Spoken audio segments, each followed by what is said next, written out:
नमस्कार, inside story देख रहे हैं आप और मैं हूं आपके साथ मुस्कान शास्त्री। आज की चर्चा शुरू करने से पहले एक वीडियो आपको दिखाना चाहेंगे। मैं शराब के इस खाने में ऐसा मर रहा, काश मैं इसमें निपुण हो पाता। तो देखा आपने, ये रोते बिलखते लाचार बीएलओज हैं जिनको हम बूथ लेवल ऑफिसर्स कहते हैं। और ये अब एसआईआर की प्रक्रिया जब से शुरू हुई है, 12 राज्यों में एसआईआर की प्रक्रिया शुरू कर दी गई है बिहार के बाद। और अब जब से ये प्रक्रिया सामने आई है और जब से इसको शुरू किया गया है, लगातार बीएलओज के मौत की खबरें सामने आ रही हैं और ये आंकड़ा बढ़ता ही जा रहा है। तो ये आंकड़ा जिस तरीके से बढ़ रहा है, तो सवाल ये है कि आखिर किस तरह का प्रेशर है ये। और जब मौत की खबरें सामने आने लगी, लिस्ट सामने आने लगी, हर राज्य से हर दिन ये खबरें आ रही हैं कि कोई ना कोई सुसाइड कर ले रहा है। क्यों इतना प्रेशर, किस बात का प्रेशर, और ऐसा क्या है जिसकी वजह से ये इतने दबाव में जा रहे हैं? इसी बात को लेकर संसद में भी चर्चा हुई और संसद में ये मुद्दा उठाया गया कि आखिर ये क्या हो रहा है, क्यों इतना प्रेशर दिया गया। तो आज चर्चा यही है हमारे पास कि आखिर इतना प्रेशर क्यों दिया जा रहा है बीएलओज को, ट्रेनिंग क्यों नहीं दी गई और अब आगे क्या होगा। हालांकि बिहार में भी इस तरीके का प्रक्रिया देखने को मिला, लेकिन इस बार का जो एसआईआर का प्रक्रिया है वो दूसरी ही कहानी कह रहा है। तो आखिर कहानी क्या है, क्या कुछ हो रहा है, आज इसी पर चर्चा करेंगे। चर्चा के लिए हमारे साथ मौजूद है हमारे सहयोगी डॉक्टर संजीव त्रिवेदी। बहुत स्वागत है। आखिर क्या हो रहा है, बीएलओज पर इस तरीके का प्रेशर क्यों दिया जा रहा है, इस तरह का दबाव क्यों है? वैसे तो 1 महीने के समयावधि में बिहार में भी कराया गया और उसे कंक्लूड कर लिया गया था, पर पाया ये जा रहा है कि उसके बाद जो 12 राज्यों में, जैसा आपने बताया, शुरू हुआ है ये प्रक्रिया, और तब से ये पाया जा रहा है कि कई राज्यों में शुरुआत होती है केरल से, उसके बाद फिर राजस्थान में, उसके बाद उत्तर प्रदेश में, उसके बाद बंगाल में, हर जगह बीएलओज घबरा गए। और घबराकर उनमें से कई ऐसे थे जिन्होंने आत्महत्या का रास्ता चुन लिया, जो कि अपने आप में बहुत दुखद है। ये जो आपने वीडियो दिखाया है, ये तो किसी की भी रूह कांप जाए। अपनी जिम्मेदारी का भी उस व्यक्ति को ध्यान है और वो इतना हताश और निराश हो गया है कि वो आत्महत्या करने को मजबूर है। और ये केवल एक कहानी नहीं है, ऐसी और भी कहानियां हैं जो कि सामने आई हैं। और जब संसद का सत्र आज शुरू हुआ तो सबसे पहले इसी सवाल को विपक्ष ने उठाया और उन्होंने इस सवाल पर चर्चा की मांग की। और आपको याद होगा, जब मानसून सत्र चल रहा था, यानी कि पिछला सत्र चल रहा था, उस वक्त बिहार में एसआईआर का जो मसला उठा था, उस वक्त भी, क्योंकि उस वक्त वहाँ पर 24 जून से शुरुआत हुई थी, आपको याद होगा, 1 महीने का पूरा कार्यक्रम था। उस वक्त भी ये कहा जा रहा था कि इतनी जल्दीबाजी में आप कई गलतियां कर देंगे, नाम छूट जाएंगे, नाम छूट जाएंगे, बहुत से लोग अपना रजिस्ट्रेशन नहीं करा पाएंगे, ख़ासतौर पर बिहार में, चूँकि बहुत लोग बाहर रहते हैं। वहाँ अलग वजह थी, यहाँ तो सीधे ज़िंदगी से जुड़ गया। नाम छूटने और रहने का मसला नहीं है, यहाँ तो एक आंकड़ा है जो कि साइट किया जा रहा है, कोट किया जा रहा है विपक्ष द्वारा। 40 बीएलओज हैं जिन्होंने सिर्फ और सिर्फ एसआईआर के लिए प्रेशर में आकर अपनी जान दे दी है। इस आंकड़े को मैं तो तस्दीक नहीं कर सकता, पर ये बार बार सत्ता पक्ष के खिलाफ बोलने वाले विपक्ष के नेता कह रहे हैं। उनका कहना है कि देखिए, गड़बड़ियां तो हैं। गड़बड़ियां कैसे हो रही हैं? वो एक नेता है राजीव राय, जो कि घोसी से सांसद है उत्तर प्रदेश के। उन्होंने कहा कि एक नोटिस लगाया गया एसआईआर का और उसके बाद फिर ये जानकारी दी गई कि हमारे क्षेत्र में, मऊ सदर में, बहुत से लोग हैं जो चाहते हैं कि हमारा नाम काट दो, हम कहीं और चले गए हैं। और ऐसे 20,000 लोगों ने आवेदन दिया और नाम काट दिए गए। और ये जो नाम काटने की लिस्ट है, ये चुनाव आयोग ने जारी किया, कितने लोगों ने आवेदन दिया था और हम लोगों ने नाम काट दिया है। तो फिर मैं उनके पास गया और मैंने पूछा कि आपको कितने लोगों ने आवेदन दिया था? उन्होंने कहा 20,000 लोगों ने। बोला उन 20,000 में से कुछ लोग मेरे साथ बाहर आए हुए और इन्होंने कोई आवेदन नहीं दिया था। आप आवेदन दिया है तो दिखाइए, आपने कैसे नाम काट दिया? अब वो लगे घबराने की, कहाँ से लेकर आए, क्योंकि आवेदन दिया नहीं गया था। बाद में उन्होंने इसी मसले को यहाँ दिल्ली लेकर के वो आए और उन्होंने यहाँ पर रिक्वेस्ट किया। उन्हें समय तो नहीं मिला मिलने का, लेकिन उन्हें आश्वासन ज़रूर मिल गया है कि वो जो नाम काटे गए हैं वो जोड़ दिए जाएंगे। अब मान लीजिए कि ये ह्यूमन एरर रहा हो या फिर डेलिबरेट रहा हो, जानबूझ करके किया गया हो। 20,000 नाम तो कट रहे थे ना। पर इतने बड़े लेवल पर 20,000 नाम काट देना बिना किसी डॉक्यूमेंट के, और फिर उसको लाकर मतलब ये बता देना इन्होंने एप्लीकेशन दिया था। एप्लीकेशन दी तो झूठ हुआ। देने वाला कह रहा है कि हमने तो कोई एप्लीकेशन ही नहीं दिया था। तो इस तरह की गड़बड़ियां हैं।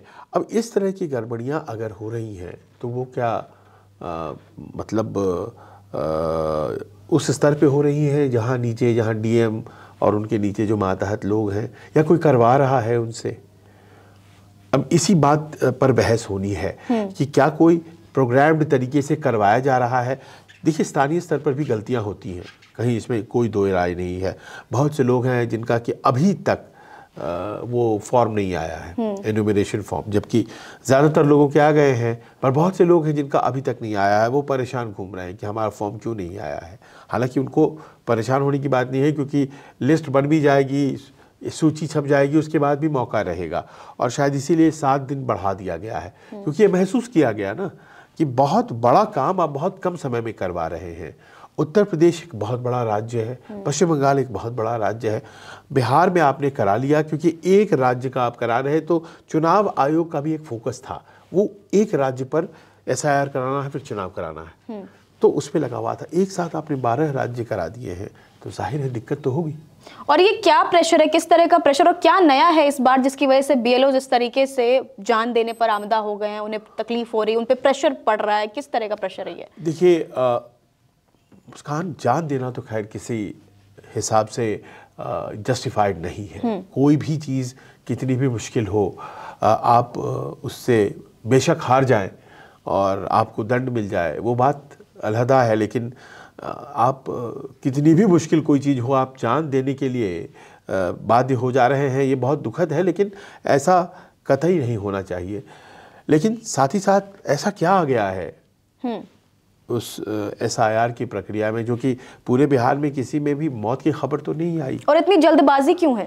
इस तरह का प्रेशर, इतनी जल्दबाजी क्यों? हाँ, तो पहला प्रश्न यही पे आ जाता है जो आपने एकदम सटीक उठाया कि उत्तर प्रदेश में जैसे चुनाव तो बहुत दूर है, तो फिर ऐसा क्यों है कि बस ये 4 नवंबर को स्टार्ट किया गया है, 4 दिसंबर को ख़त्म होना था। हालांकि अब तो खैर 7 दिन बढ़ गया है, तो अभी 11 दिसंबर को ख़त्म होना है और उसके तुरंत बाद पब्लिकेशन होना है। फरवरी 14 को फुल फाइनल लिस्ट आ जानी है। वजह क्या है? यही सवाल आज अखिलेश ने किया है। ये मुझे लगता है कि हम लोगों को सुनाना चाहिए दर्शकों को। ये अखिलेश को सुनिए आप। तो ये जो एसआईआर है, आखिरकार बीजेपी जल्दीबाजी में क्यों है? चुनाव आयोग और भारतीय जनता पार्टी दोनों मिले हुए हैं और उसका परिणाम यह है कि ये जल्दीबाजी क्यों कर रहे हैं।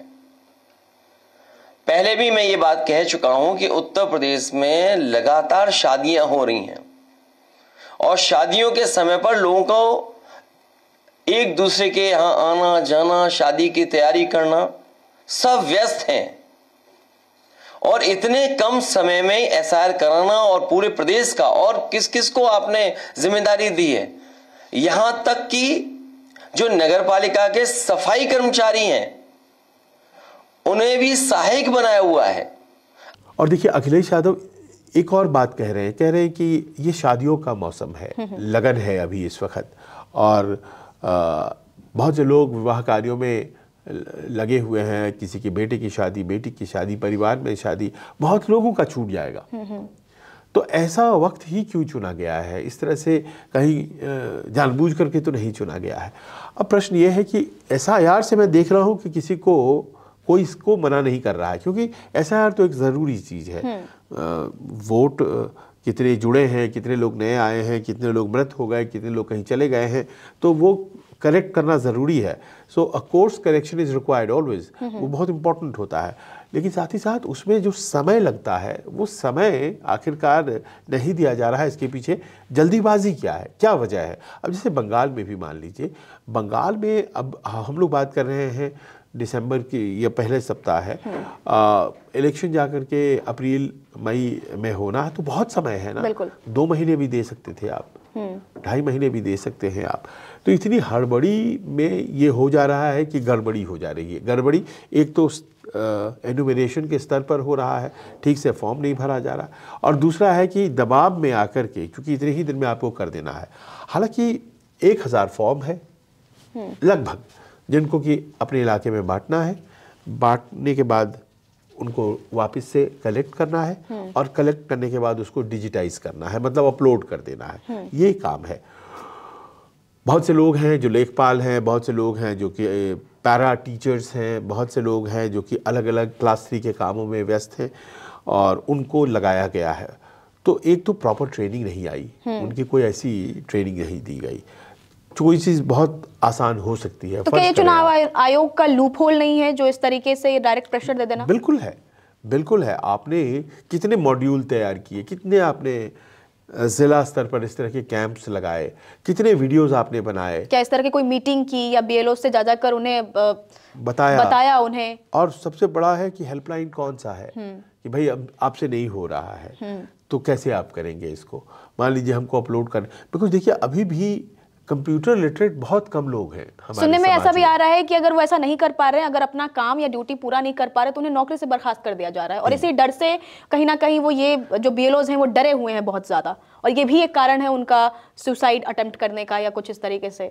आप देखिए ना, ये इलेक्शन का जो मसला होता है, आपने सुना होगा कि कभी भी अगर इलेक्शन ड्यूटी है तो लोग बड़े घबराए से रहते हैं। उन्हें लगता है कि बस किसी तरह से निकल जाए, क्योंकि इलेक्शन में कहीं कोई कमी नहीं। तो पहले तो ड्यूटी इतनी ही लगती थी कि जिस दिन पोलिंग है उस दिन मौजूद रहना है, पोलिंग सेंटर पर अच्छे से पोलिंग करानी है, और उसके बाद घर चले आना है, ईवीएम बक्सा जगह पर दे देना है। लेकिन अब तो है कि एक एसआईआर की प्रक्रिया भी है। तो इलेक्शन के साथ ये है कि इलेक्शन ड्यूटी के साथ कोई खिलवाड़ नहीं, वरना नौकरी जाएगी। ये एक दिमाग में लोगों के बसा हुआ है। अब नोएडा की ही बात कर लीजिए, 67 FIRs हो गई, नेग्लिजेंस कह दिया कि भाई आप ड्यूटी सही से नहीं कर रहे हैं, नेग्लिजेंट हैं आप, तो आपके ऊपर FIR कर दिया गया। अब उसकी नौकरी मुश्किल में पड़ गई। FIR कर दिया गया बस्ती में, सस्पेंशंस कहीं कहीं हो रही हैं। तो लोगों को उनकी नौकरी पर ख़तरा दिख रहा है, और नौकरी पे ख़तरा जो दिख रहा है उस कारण से वो बाध्य होकर के डेस्परेट हो जा रहे हैं। अभी भी मैं तो यही कह सकता हूँ कि ये ऐसी बात नहीं है।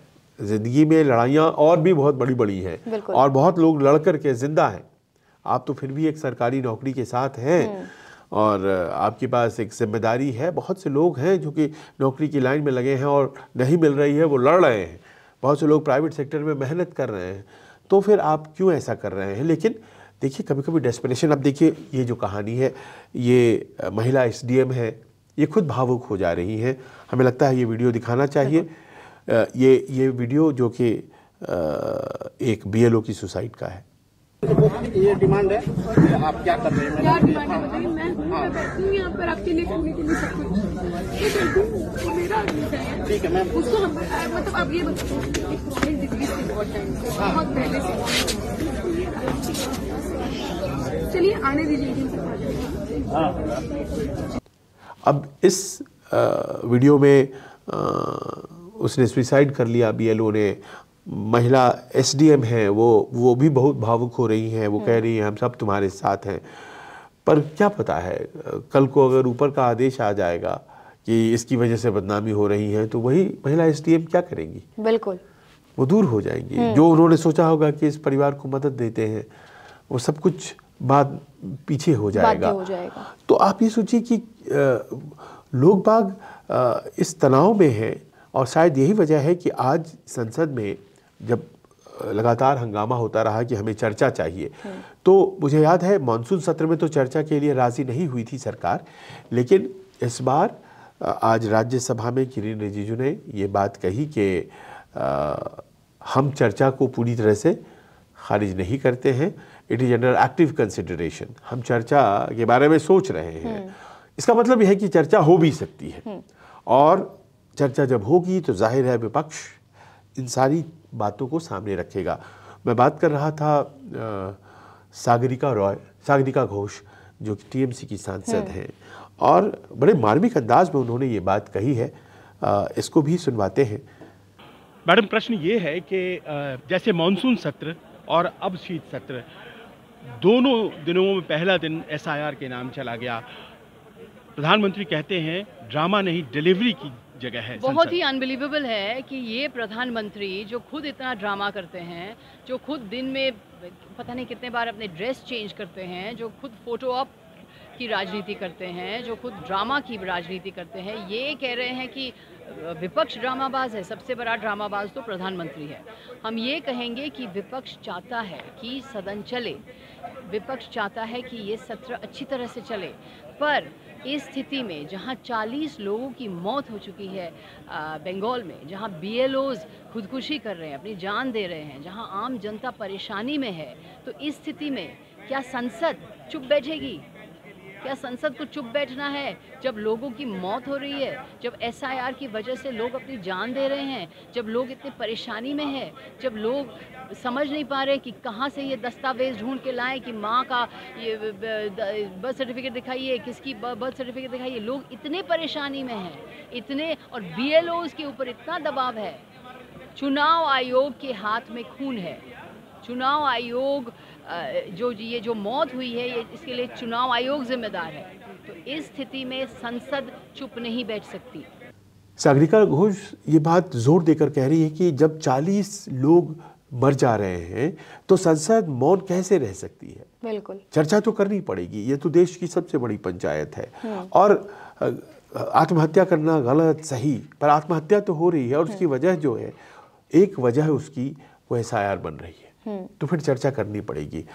अब सवाल ये उठता है कि चर्चा होगी, उस चर्चा के बाद हो सकता है कि कोई बीच की राह निकले, लेकिन चुनाव आयोग किस तरह से चीज़ों को ट्रीट कर रहा है मुझे समझ में नहीं आ रहा है। क्योंकि एक ट्वीट चुनाव आयोग के मैंने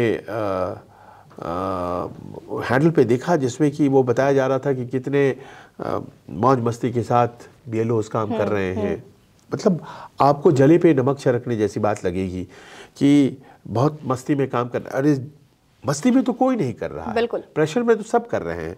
कुछ लोग उस प्रेशर से घबरा करके आत्महत्या कर ले रहे हैं, और कुछ लोग, और चूंकि गलत या सही ज़िंदगी तो ज़िंदगी है, किसी की जा रही है, उसके परिवार से उसके गार्जियन का साया उठ रहा है, तो जाहिर है कि ये दिक्कतें हैं। पर इलेक्शन कमीशन ऐसा लगता है कि जैसे इन सब चीज़ों को कंसीडर नहीं करना चाहता है। क्या कोई ऐसी गाइडलाइन है BLOs के लिए जिसमें ये लिखा हो कि कितना काम लिया जा रहा है BLOs से?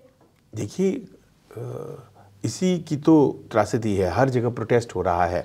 आज भी कोलकाता में प्रोटेस्ट हुआ है, और वो प्रोटेस्ट जो कि कह रहा है कि हमारी जान जा रही है, आप हमें ट्रेनिंग नहीं देते हैं, आप हमें बताते तक नहीं हैं कि किस तरह से स्टैंडर्ड ऑपरेटिंग प्रोसीजर क्या है, अचानक से हमें काम में डाल दिया है, हमें पता नहीं चल रहा है, ऊपर से समय इतना कम है, हम कैसे करेंगे।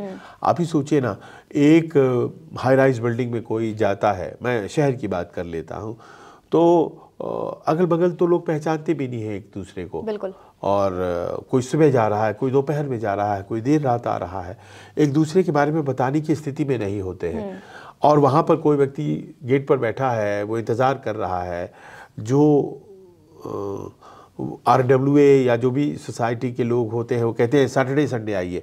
अब एक BLO कितनी हाउसिंग सोसाइटी में सैटरडे संडे को चला जाएगा? यकीनन सैटरडे संडे ही लोग मिलेंगे। तो इस तरह की प्रैक्टिकल प्रॉब्लम्स को हल करने के लिए इलेक्शन कमीशन ने किया क्या? तो संभवतः अगर चर्चा होती है संसद में तो रास्ते निकलेंगे, और रास्ते निकल जाएंगे अगर, तो बहुत अच्छी बात है। क्या लगता है, क्या कुछ बदल सकता है? अगर चर्चा होती है तो उसे उतना सीरियस लिया जाएगा? और क्या सबसे पहले तो टाइम जो है वो इतना कम समय, बड़े बड़े राज्यों में भी इतना कम समय क्यों? आप समय दीजिए। पहले तो सालों चलते थे।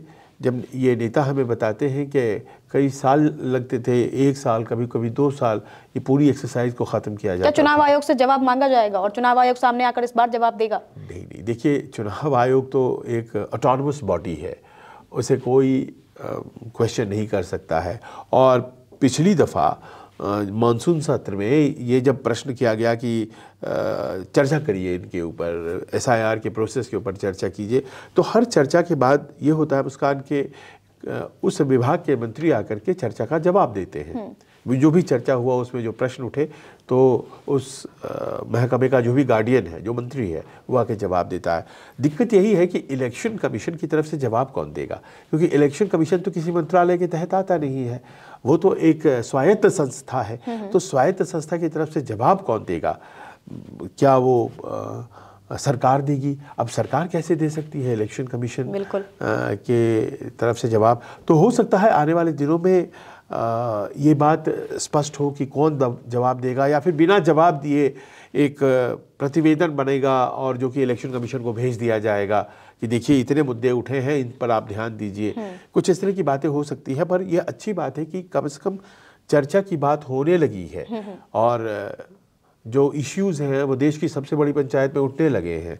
वरना आप तो ऐसे इस पूरे प्रक्रिया को लेकर के चल रहे हैं जैसे लग रहा है कि कल को वर्ल्ड वॉर होने वाला है और उसकी तैयारी आज कर देनी है। ऐसा कुछ भी नहीं है। इलेक्शन जो बिहार में हुए हैं उसके बाद अब अगला इलेक्शन अगले साल है और उसके पहले आपको करना अगर है तो करिए बेशक। अब कुछ प्रश्न जैसे उठ रहे हैं पश्चिम बंगाल में, इसीलिए हो रहा है क्योंकि वहाँ चुनाव है और बॉर्डर है बांग्लादेश से, पर बांग्लादेश से बॉर्डर तो त्रिपुरा और मेघालय का भी है, वहाँ तो नहीं हो रहा है। वहाँ क्यों नहीं हो रहा है? घुसपैठी अगर है वजह तो बताइए, बिहार में कितने घुसपैठिए मिले आपको? एक भी आपने नहीं बताया कि मिले। तो अगर नहीं मिले तो बंगाल वाले पूछ रहे हैं तो आपको मिले ही नहीं, तो फिर घुसपैठिया आप करते रहते हैं। हाँ, अगर घुसपैठिया वजह है तो फिर मध्य प्रदेश में क्यों हो रहा है? वहाँ कौन सा घुसपैठिया है? या बाकी जगह उत्तर प्रदेश में क्यों हो रहा है? तो इस तरह के बहुत से प्रश्न हैं जो कि शायद उठेंगे। और देखिए, पारदर्शिता लोकतंत्र की सबसे बड़ी ताकत है और अगर ये बात नहीं बता पाते हैं इलेक्शन कमीशन वाले तो सामान्य जनता में ना थोड़ा सा लगने लग जाता है। और जब तक वो विश्वास की पतली डोर बंधी हुई है ना, वो उसके टूटने में कोई बहुत ज़्यादा देर नहीं लगता है, लेकिन वो विश्वास की डोर जब तक बंधी हुई है लोकतंत्र में तभी तक हौसला है। वरना इलेक्शन कमीशन जैसी बॉडी से अगर हौसला ही खत्म हो जाएगा तो फिर तो सब कुछ खत्म हो जाएगा। बहुत बहुत धन्यवाद तमाम जानकारी के लिए। तो देखा आपने, एक तरफ हमने जो वीडियोस दिखाए आपको और जिस तरीके से एसआईआर प्रक्रिया को लेकर बीएलओज आत्महत्या अपना रहे हैं, ये अपने आप में बहुत गलत है। लेकिन उसके बाद भी चुनाव आयोग की जवाबदेही बनती है कि कहीं ना कहीं इन मुद्दों पर उन्हें जरूर नजर डालना चाहिए। और अच्छी बात यह है कि संसद में इस मुद्दे को उठाया गया और अब इस पर चर्चा हो भी सकती है। तो आने वाले दिनों में पता चलेगा कि इसको लेकर क्या कुछ सामने आ रहा है और इस मुद्दे को आगे कैसे कैरी फॉरवर्ड किया जाता है। फिलहाल इनसाइड स्टोरी में इतना ही। धन्यवाद।